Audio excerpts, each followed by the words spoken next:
There's a reason why war is among the most familiar backdrops in media. It manufactures a concise objective out of a very complex situation. In video games, we see this time and time again. With real or fictional wars, war creates good guys and bad guys of us all. And in this sense, it can come off as an artificial way to create empathy. In Wolfenstein, for instance, you're playing a Jewish American soldier in a post-apocalyptic Nazi-seized world. That statement alone is evocative enough to motivate you through the entire narrative. You don't need more. Nor did you probably expect more. In fact, the excuse to kill Nazis probably just had you saying, "Sign me up" at the get-go.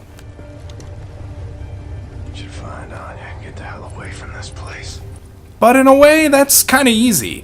Killing Nazis is a hall pass. They're people too, maybe, or they're just an excuse to kill with impunity.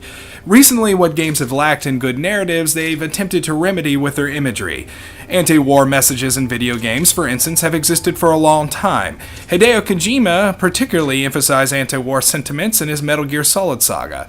But since Schindler's List or Casablanca wouldn't make good video games, it's been extremely difficult to emphasize such messaging without going one or two ways. 1. Make the violence so intense and fierce that it might make you vomit, or 2. Display the psychological damage that the war has on the game's protagonist.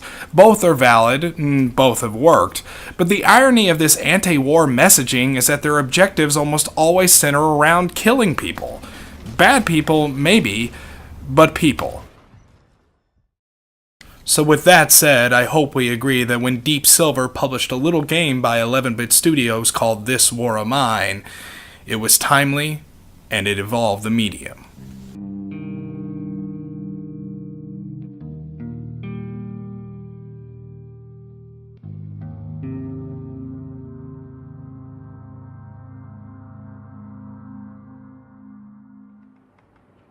The story revolves around a preconceived but randomly generated or pre-selected group of survivors mixed up in a conflict coming to a neighborhood near you. Or at least that's the intent. Bruno, for instance, used to own his own restaurant before all this happened. Pavel here used to be a football player. The game, still being a game, notifies us of this for our survival purposes. This makes Bruno a good cook and Pavel a fast runner, both of which are going to come in handy by the end of our story. By the end of the story, you're going to miss the bonds you had with everyone because the given circumstances of each playthrough vary. Sometimes the war started sometime in the winter, sometimes not. Sometimes it lasts 30 days, sometimes 50. As in times of war, there's a ton of misinformation. The radio is the only way word gets out or in, and sometimes it seems unreliable. But everyone waits and prays that soon one of the big militaries will come and save these people from themselves. In the meantime, however, you need to survive. You're going to need supplies, warmth, food, shelter, and the true game is figuring out how to manage it. And through the process of managing it, you become hyper-aware of just how desperate these people are. Not just the player characters, but also the surrounding cast of the city. As the game states, there are plenty of mothers out there that will do some pretty kinky stuff for a can of food. This is the game rejecting any attempt at oversimplification. History is written by the victors, of course, but those people don't exist yet. For now, it is a town of inhabitants that are rolling around in the mud fighting to exist. It's heavy, but it feels real, and the game's thesis presupposes that those victors maybe never really exist at all.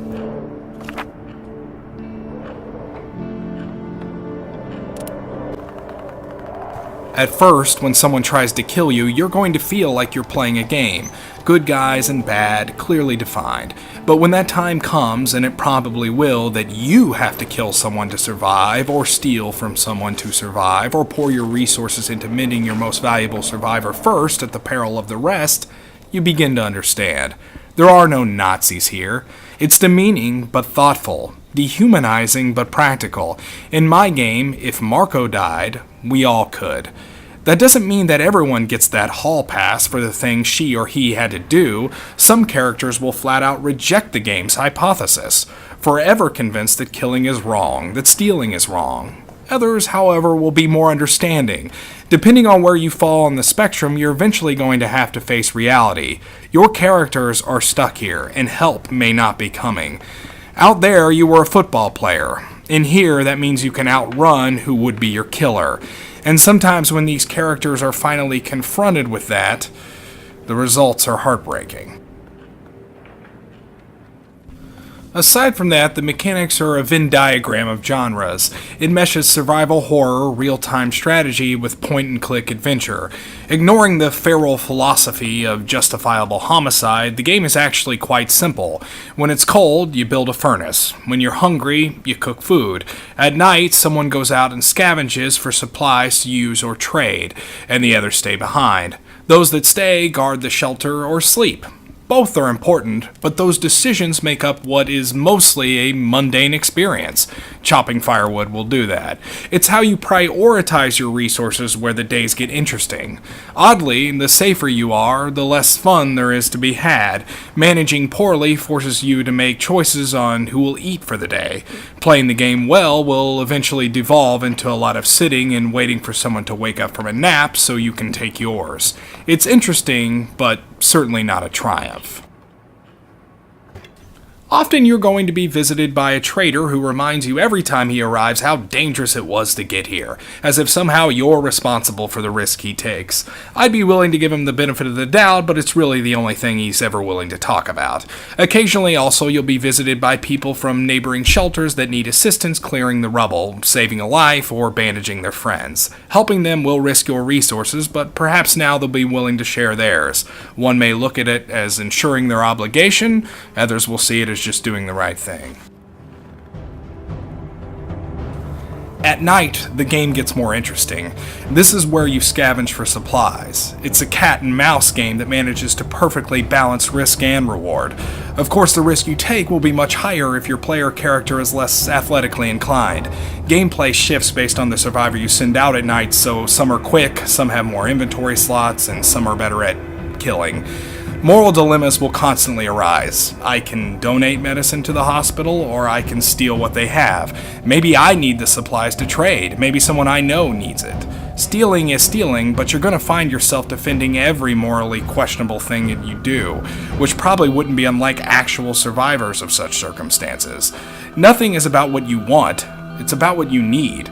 I mean, what do you say to someone who tells you they did what they had to do? What I was left with at the end of the day was more questions than answers. I wanted to know how everyone ended up in a way the game's epilogue could never satisfy. While these characters are mostly silent characters in a video game stuffed with gamey inventory management, like how everyone just happens to know how to build a radio provided you got the parts, they still felt like three-dimensional characters that I wanted to know more about. I mean, honestly, if they survive this hell, do they even keep in touch? It's that type of thinking the game encourages from the player and is willing to sacrifice an ounce of fun factor to drive that point home. Is it a better game because of this? Not really, but it's what makes it important and innovative, and sometimes that can be preferable. In this case, it absolutely is. This War of Mine is a profound experience that doesn't always make a great game, but at the same time is something that I couldn't help but recommend. It's not for everyone, and at the current price on PSN of $29.99, it's probably a little too much for the risk. But if you do decide to take the plunge, you're going to find it more rewarding if you don't try to make it something it isn't. This War of Mine is a game that is designed to wash over you. It's not always about the heroes that had the highest body count, and while the game's proposition may be better than the game itself, rest assured, there's enough here to keep you admiring it long after the ceasefire comes. This is Eric signing off from Constant Diversion. If you enjoyed what you saw, please like or subscribe, and we'll catch you next time.